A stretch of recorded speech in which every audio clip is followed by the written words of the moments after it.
Nata në Big Brother Kosova nisi e qetë, por u kthye në një stujë emocionale sapo u përhap lajmi se Dolce ishte futur në Grande Fratello Itali. Në fillim, askush nuk guxonte t'i thoshte Edit.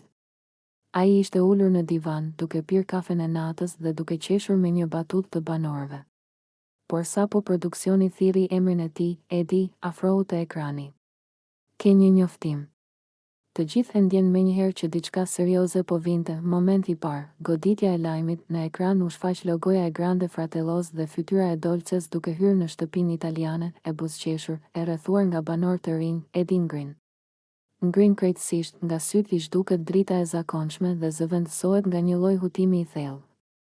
Sikur dikush i kishte shkputur tokën nga këmbët. Dolce. Atje? Në Itali? Në Grande Fratello? Po që bën ajo atje? Pëshpëriti, por askush nuk i përgjigjet. Labi tentoi të fliste, por u ndal.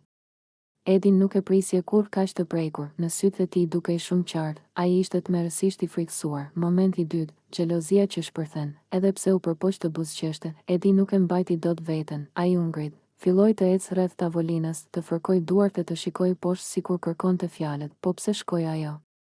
A e dinte se un jam këtu? A e dinte se çfarë ndjej? Pastaj shtoi me një ton që i dridhej, inshallah. Inshallah nuk lidhet me naj banor atje. O Zot, s'po e përballoj dot idenë ta shoh me dikë tjetër. Banorët e tjerë mbetën të heshtur, nuk ishte më një reagim loje. Nuk ishte skem për kamerat, ishte dhimbja e një njeriu që sapo humbi kontrollin e botës së tij. Momenti i tretë, mbyllja në vetvete. Edi doli në obor, pa thënë asnjë fjalë.